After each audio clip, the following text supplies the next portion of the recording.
Well, hello and welcome to another episode of Faith, Family, and Fulfillment. I am your co-host, Chris. And I am Suzanne.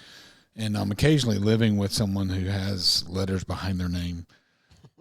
When they throw out, hey, I want to talk about this today, I go, I don't even know what that is. So then I explain and you're like, oh, yeah, I know what that is. Yes, and then it makes sense. So we have a topic that maybe when she says it, you'll go, I don't know what that is. But I think by the end of it, you'll understand why we wanted to dive into it and why it makes sense on a podcast entitled Faith, Family, and Fulfillment, because it specifically speaks to fulfillment, I believe. I think so. So I'll pray us in and we'll get started. Okay. Lord, thank you for this time that we can come together and discuss things that we see have had an impact as we've worked through them in our own life, and mainly by putting you at the center of it all, because it really does center around you and how you see us. Ask you lead and guide the conversation today and help the ears that need to hear it. In Jesus' name I pray. Amen. Amen. So the subject you want to discuss is? Cognitive distortions. And I said, what the heck is that? Yeah. So basically, in a nutshell, I'm going to make it super general. Okay. It's that voice inside of your head that determines like the direction of your day, basically. So if you have a positive self-voice, then you're going to go in a different direction. You're going to end up the day probably far more fulfilled and successful than if you have a negative self-voice. Right. So how do you, like you gave me some examples. I think they're great examples. I think using those would be great. To go into those, because I want to kind of dissect some of those as you go through them. Because when I hear self-talk, there's a lot of woo-woo behind that. I think that's Laura's term. Mm-hmm. But the other side of that is legitimately, a lot of times the voice we hear is the voice of the enemy that keeps us on the sideline. Yes. So when you spoke about it, that's what was in my head and my talk was like, when I hear those things, I am aware that that's the enemy trying to keep me on the sideline. So it's that whole thought of get behind me, Satan, because I know you're just trying to keep me ineffective. Yes. So I understand how it fits in. So give us some examples that we can work through. Someone give an example that's particular to you. Oh, good. Great. You're That's welcome. exactly what I want. Expose on the podcast. Well, but we've talked about it before. Okay. So it's not anything that's in the dark. The audience won't find it to be new. No. It's like discontinuing the positive is one of them. And you can call these a lot of different things. But basically, it comes to, they said I did well, but I think they were just being nice. Oh, yeah. Okay. Or the flip of that is, I can accept compliments as genuine. Mm-hmm. Yeah. That's me. Mm-hmm. I have a really hard time. But you're the person who's always asking for feedback, but you can't take it when it's good. Yeah, it's because I want to hear the negative. I mean, I don't know that that's maybe want to hear is not the right word. You can't change and grow if you don't know what you don't know. Correct. And when someone gives me nothing but positive feedback, it makes it really hard for me to say, okay, well, how can I improve? One of our core values is relentlessness, is better tomorrow than today, or better today than yesterday. So when I'm looking for feedback, I am specifically looking for ways to improve. And if all I hear is positive, my brain immediately goes to, oh, they just didn't want to tell me ways to improve. Yeah, but I'm not afraid to hurt your feelings. Oh, you're not. So, but I mean, it's not always just you, though. Right. And trying to create an environment in the business or in the family where the children or our relatives are free to give feedback and aren't in fear of the repercussions that could come from that, or the difficult conversation that could come from that. Like trying to foster that environment of, it's okay to tell me I sucked. Right. So again, you said it, I don't do well because I always think, well, they're just being nice, because I don't see myself as being as good as what they say most of the time, and I want to be better. So it is hard for me, for sure. It's hard for me. But when that becomes like the only lens that you view things through, they said I did a good job, but they're just being nice. then your self-worth and your value as how you see yourself is never going to get more. It's never going to grow. And I think that it's going to hold you back, and you're not going to be able to step into the things that you're truly, really good at. Right. Because you're always going to be thinking that there's no value and there's no worth in what you do, because you can't take someone's compliment as actual truth. Yeah, it's interesting as you sit here saying that, because one of the things I do feel like I'm gifted at is seeing the ability in others that they don't see in themselves. Mm-hmm. And maybe that's where some of it comes from, is because I can see more in other people and try to encourage that more out of them. Not always in the most pleasant way, but trying to encourage them to step into what I see as their gifts. Mm-hmm. And maybe it's because I don't have a lot of people that are demanding that of me, maybe. Because I do sometimes feel like I almost come across as being demanding in that area of, hey, there's more in push. You. Yeah, I do push. Challenger voice comes out of me. Mm-hmm. Commander voice comes out of me. So maybe that's part of it. Because I do, as you said it, like when I view others, like I can see potential most of the time. And maybe that's where I just want people to see my potential. I don't know. So maybe. But again, it's like I can see what you're saying is it becomes the only lens, and it's that will keep you from stepping into what you're gifted at. That makes sense. And if you don't shift, if let me rephrase that. If you can't shift that, then you don't ever have the ability to put the brakes on and stop thought spirals either. Right. So you just end up kind of like circling the drain, and you can't pull yourself out. So, as you like keeping even a deeper dissection of this part of it, this past week in men's ministry, we actually talked about we are the workmanship of God. We are God's, and that word workmanship is poema in the Greek, which is where we get the word poem, which is like, if you think about the workmanship of a poem, the beauty of a poem, the mastery of a poem, the idea is that we are God's masterpiece. Mm-hmm. And I'm standing in front of men, encouraging them to see themselves as God's masterpiece, stepping into their talents, helping them understand and discover what those talents are, so that they feel free to be what God created them to be. Mm-hmm. And what I'm hearing you say is, if we constantly are sitting in a situation where we don't believe that others are telling us the whole truth, then we won't step into it ourselves. You won't. That's good. That's real good. You won't. And I'm not going to go through all these. We'll just touch on a couple. But some that come up the most is, I feel like a failure, so I must be one. Mm.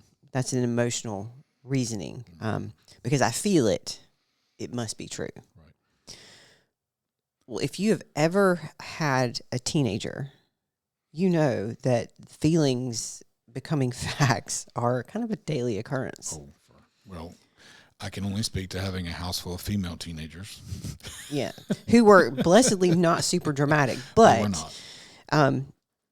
When you do that, you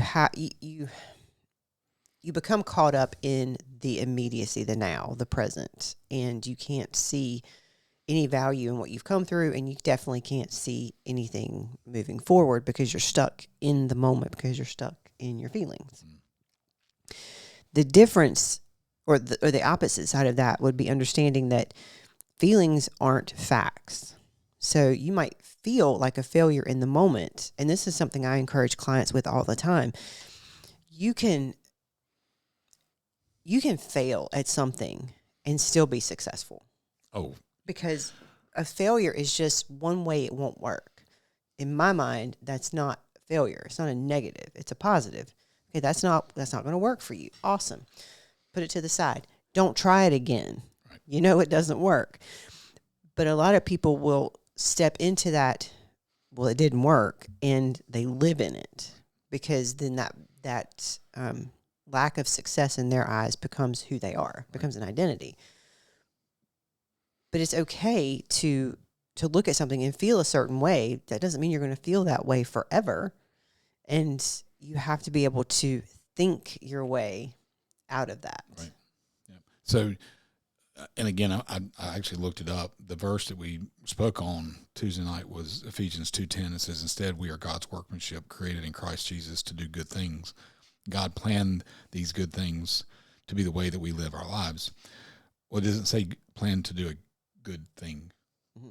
So to me, when I see the and I'm sure this is not exegetical, like it's not an expository speaking, but the things to me means multiple attempts. Like I can see that as multiple attempts. I can definitely say that. You know, Chris Coase and I were having that conversation literally 2 days ago about when you watch people in this business or any business, the ones that have the grit to understand that failure is not total failure. Mm-hmm.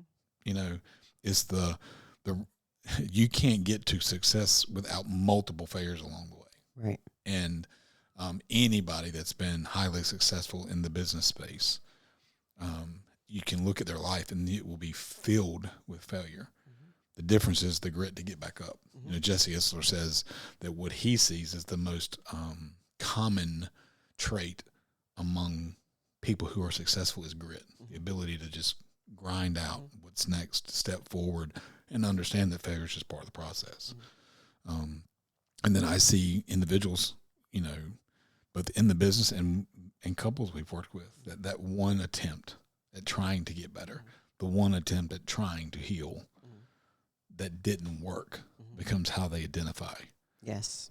Not only it's, and I think sometimes it can carry both ways. I think the attempts in the family unit can bleed into a failure of attempt in business. For sure. And then the failures of success in business can lead to failed attempts at trying to fix things in the family. So I think there's, I think Winston Churchill may have said it, and I may be giving credit to the wrong person, but someone, I think it was him, said that success is the ability to move from failure to failure without the loss of enthusiasm. Yeah. And I think that, especially when I'm speaking with clients and they're like, well, how do you have it dialed in? How did you figure out how to do your food or your this or your that? And I'm like, I just found a whole lot of ways that didn't work. Right. And once I found those a lot of ways that didn't work, I found something that did. But I didn't quit trying to find something that worked. And I think because we're in such a right now immediacy society, that if the first time we try something and it doesn't work, then, well, I'm just not good at that. I can't do that. Whatever. And the reality is that it takes a long time to get good at things. Yeah. You're watching Shelby go through 75 Hard, which she completed yesterday. One of the questions I asked her is, what did you learn? Mm-hmm. You know, number one is that I can do hard things. Mm-hmm. And even when things aren't easy, just keep pushing through. Right. And I think that's I believe that's the value of that challenge, that mental discipline challenge, is learning to develop the discipline of keep going when you don't even feel like it. Right. Do it anyway. And I think it fits in with that same mindset there. And I think sometimes fear also plays into that the emotion of fear, because they'll say, well, I'm afraid of fill in the blank. And my response is typically, okay, well then go do it afraid. Right. It's okay to have a feeling about something. We know plenty of people who do public speaking that are scared to death to be on stage in front of people. 100%. But they get out there and they do it anyway, and you never know that they were afraid of it. So I think you just have to do it anyway. Just go ahead and try again. Just don't try doing the same thing again. Right. Because that's, you already know it doesn't work. 100%. Something else that kind of falls into that same thing is all or nothing thinking. So that kind of goes, well, if I fail the test, I'm a total failure. And I think that academically we put a lot of pressure on our kids, and I can see where that would come from. The flip of that is one test doesn't define my abilities. Right. And that's something I have had conversations with our youngest child about all year this year. Because she'll say, I just made these dumb mistakes. Awesome. You realized you made them. Don't repeat them. That language, can morph into, well, I'm just stupid. Right.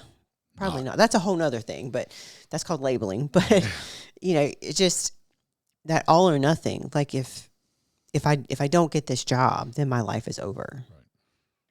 No, your life won't be over. You're still probably going to get up tomorrow. You're going to do the same thing. Now, if you decide that you're going to just quit life, well, that's a whole thing. But if you don't get something, if you don't win an award, if you don't get a promotion, your life is far from over. Right. But it does require you to look inward and go, okay, what can I do differently? How can I be better? What can I change? That self-reflection. I think that the idea of what we went through this past Tuesday was being able to identify, because if people haven't done the work to even identify who and how they're built, who they are and how they're built, right? They can't even become self-aware and begin to work on those things. So I can see the all or nothing being a massive problem if they don't have any idea of how they're built. Yeah.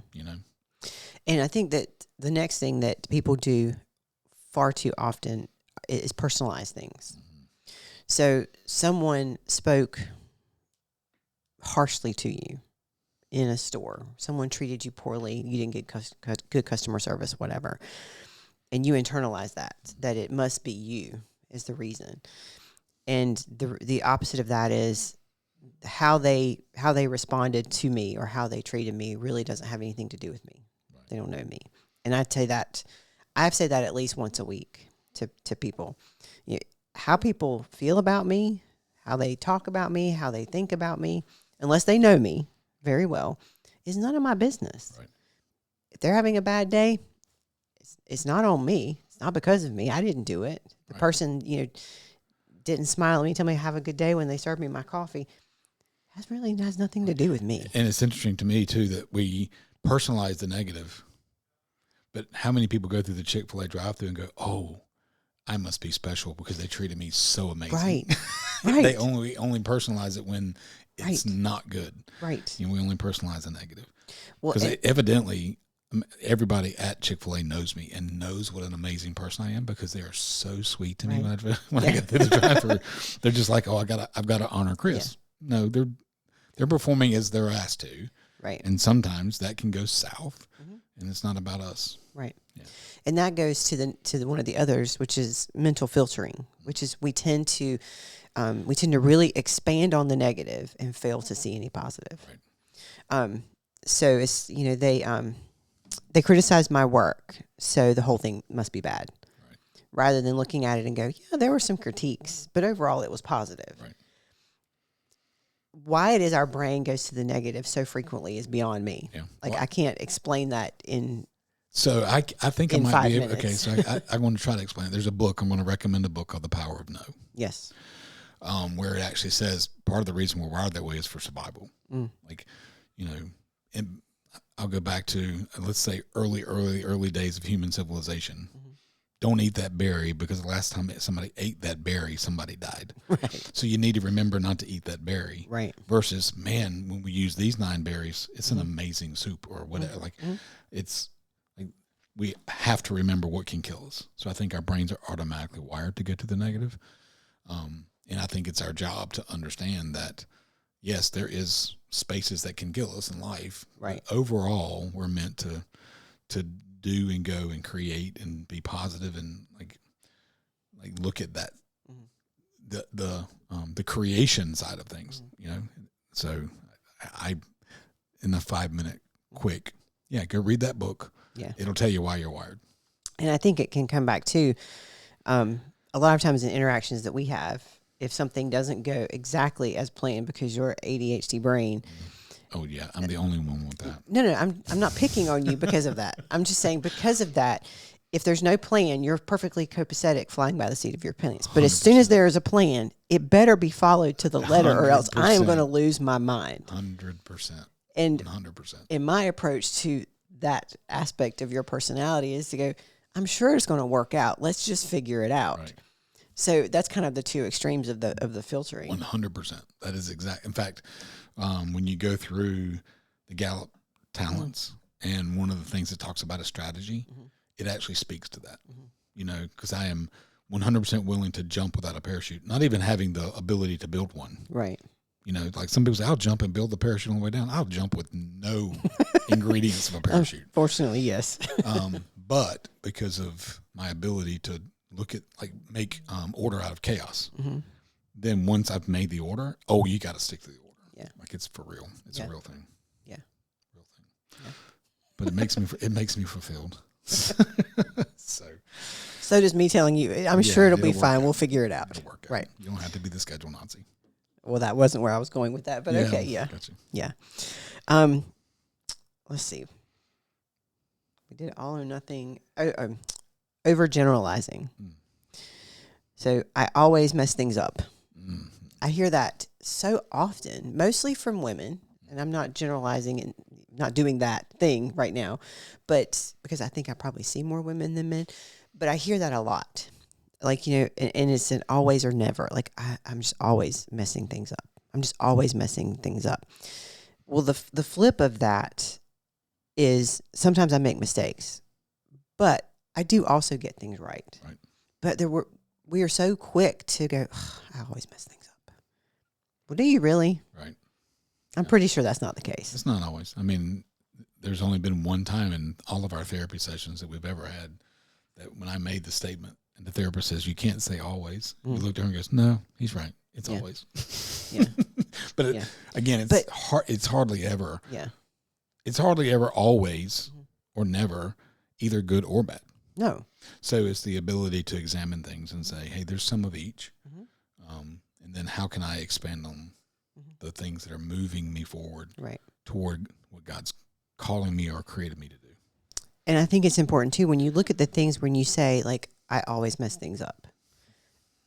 Okay, well, unpack that. Right. What does that mean exactly? I hear parents often say, I just can't get it right with my kids. Okay, let's dive into that a little bit deeper. Parenting is not easy. It is not for wimps, for sure.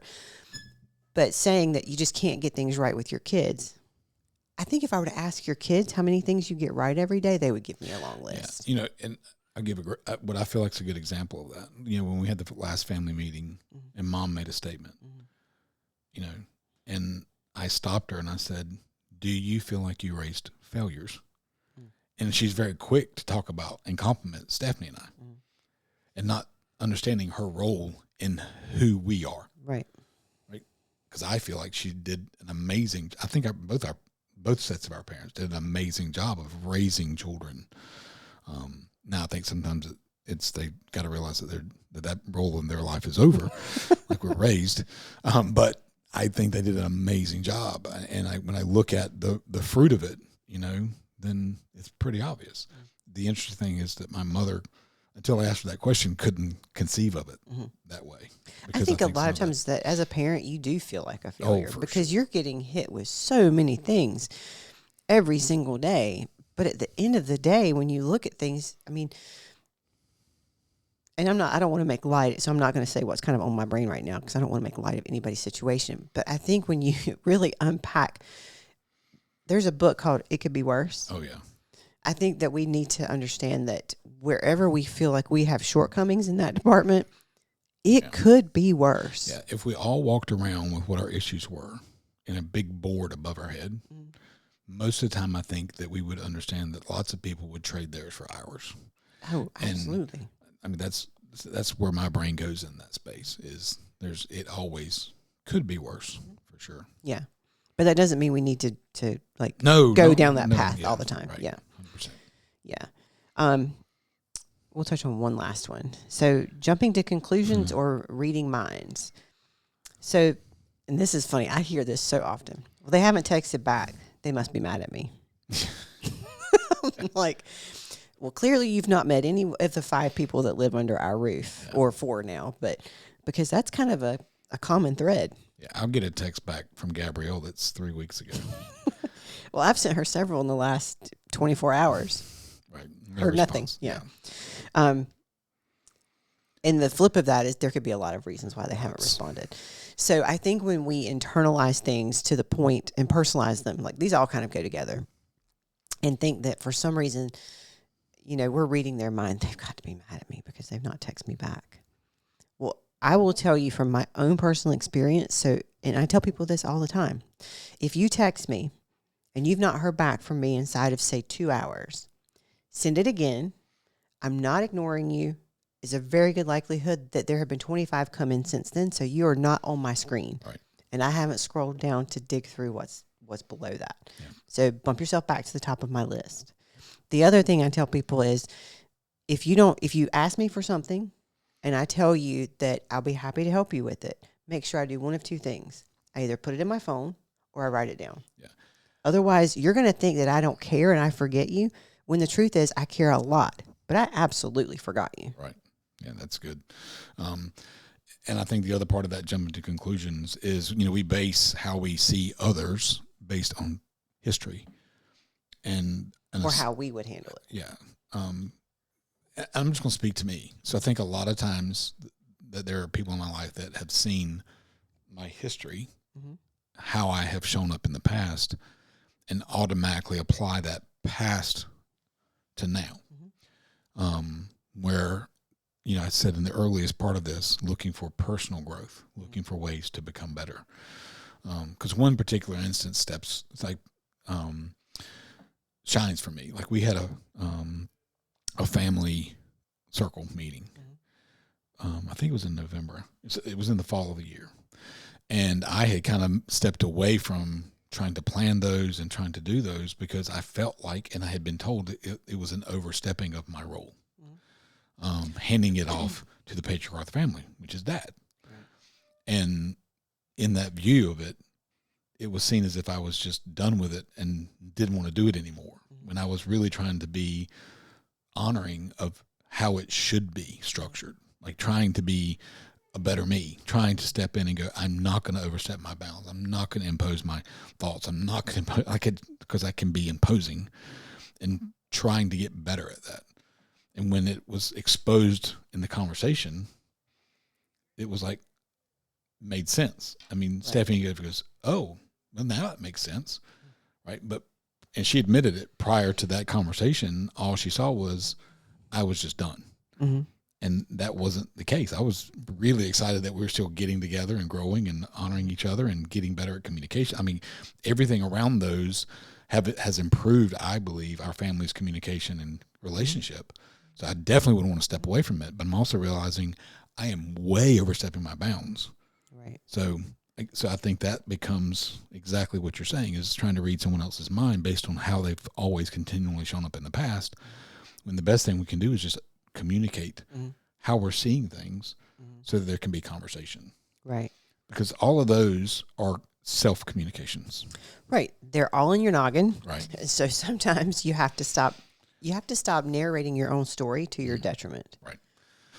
So I think in a lot of cases, us saying out loud what we're saying in our head, which could be scary, but saying it out loud so that someone else can step into that and say, no, that's not what I mean. Like the first one where you said, they always give me positive feedback. If I would just out loud say, hey, I appreciate the positive, but what I'm looking for is ways to grow. Right. And when all I hear is positive, I begin to doubt the honesty of the feedback. Not that I'm doubting their honesty as a person. Right. But I'm okay getting my toes stomped on if I'm not showing up well, because I want to continually show up better than I did yesterday. Would help me grow out of that personally and be, again, and I said it in Sunday school the other day, mainly because I had been studying it all week, and we were talking about how God calls his people. It was, and the idea of if we don't see ourselves worthy of the calling, we talked a couple of weeks ago about stepping in, and are we living up to the life that we're called to live? Are you walking worthy? Yeah, walking worthy, exactly. And I think a lot of times part of that's on our inability to see ourselves as God sees us, and that's his masterpiece. Well, if we're having those kinds of negative conversations in our head, we are literally standing beside the creator of the masterpiece. And I use the Mona Lisa as the example. Yeah. What if you were in the Louvre and, Leonardo da Vinci standing beside you, and you're going, yeah, she's got really big hands for a lady, or her nose is a little bit long, or her eyes are too close together, her perspective is incorrect. Like, it would feel weird to stand beside the guy who painted this masterpiece that is seen as to be one of the masterpieces ever, right? And to criticize it. But God hears us. So when we're having that criticism of his creation, you're literally telling him, man, you really didn't do a good job here. Right. Like, this is where I see it screwed up. Yeah, this is C work. It's right. Yeah. And that's not the case. Right. God's never done anything that was C work. Right. It's all masterpiece work. Right. It's just us understanding and being and living worthy of the walk, right? Worthy of the calling, and understanding and being self-reflective and doing the investigation to say, okay, what is it that how has God wired me? How has he helped me? I mean, like, how has he designed me in order to do the works that I'm called to do? Because that's what we're done. That's how it's done. I believe it. We begin to see ourselves differently. We begin to show up differently. We begin to communicate with others differently. I think we do more for the kingdom. And as the title of our podcast says, we become a more fulfilled individual, right? Because we're fulfilling the calling that we're created to do. So a couple of things that I think are helpful if you're finding yourself living out any of the things that we've talked about. The first thing I would say is stop letting it ping pong in your brain. Mm-hmm. And there's a couple ways that you can do that. You can obviously talk to someone about it. I would encourage you to talk to someone that isn't going to be an echo chamber for you. Because you don't want someone to just agree with you. You want someone to challenge those thoughts that you're having and really help you unpack them. The other thing is, I call it word vomit. I encourage my clients at any point in time to, if they're having one of those thought spirals, send it in an email, send it in a voice message. Preface it with what I'm getting ready to hear or read, because otherwise I'm going to think you're in trouble. We're going to need some intervention. But tell me, give me some heads up, but then just lay it all out. Because a lot of times once you get it out, it no longer bothers you. The other thing I would say is journal it out. Kind of the same principle of word vomit, but just journal it out and don't immediately go back and read it and try to understand it. Give yourself at least 7 days of distance from it, and then go back and read it and take your red pen to it and mark it out as to all of the things that are just like, why did I even think that? That's just bananas. Like, that's so far-fetched. And I always tell people, too, especially when I was interviewing with the Communicating with Confidence, the kids at the early college, both of the kids that I interviewed said they had a hard time with overthinking things. And I was like, well, how many of the things that you thought out in your head, like you detailed them out to the end, how many of those things do you think could actually align? All those things could align and actually happen. And they both looked at me and they just busted out laughing, and they were like, well, none of them. Right. That was my point in having you kind of think about it, because we do have the tendency to overthink and over process in our own minds, in our own little echo chamber. But when we get it out and we have the ability to go back and reflect on it, we're like, there's no way those 15 things are going to align and that's going to happen. Like, so many things would have to happen. Now, I want to be very careful in saying that you can have big dreams and you can look at them and go, that's never going to happen. Well, don't dare God. Right. Okay. But that's God. That's a God thing. That's a different kind of alignment versus you overthinking in your head. Yeah, that's exactly what I was going to say. Because when you do journal it out and you write it out and you speak it out, it's really easy at that point to identify where the enemy's speaking. Absolutely. It gets to be really, really clear. Like, it's one of the processes that the guys have done as part of Battle Ready is going through that 62-day challenge. I had the podcast with Rob Dayton and talked about his 100X Life book. And one of the things you do is, like, you read a word of Jesus, a command of Jesus every day, and then you try to internalize and say, how can I apply it? And pray and journal what you feel like you're hearing from God in your prayer. And then I said, now go back and reflect on it, because it'll be really obvious what's you and what's coming from God. It gets to be really obvious. So when you're saying that, it gets to be really obvious where the enemy is trying to keep you on the sidelines, for sure. Yeah, for sure. And if he can't affect us by keeping us busy, he's going to affect us by keeping our brains busy. Yep, so 100%. Makes a difference. Cool. Well, if you felt... Do you have any final thoughts? My final thought is, if anybody's hearing this and they're either hung up in the echo chamber or they know somebody that can be in the echo chamber of their own head, share this with them so that they can see some insight that maybe you haven't seen before, they haven't seen before. so that they can become more effective and more fulfilled. Like that's my final thoughts. Want to pray us out? Sure. Father God, thank you for an opportunity to share insights into ways people can improve themselves, get closer to you, and really be deployed with a purpose. We just ask that, as always, those that need to hear it do, and that they have the courage and the capacity to go and do something with it. We ask these things in your name. Amen.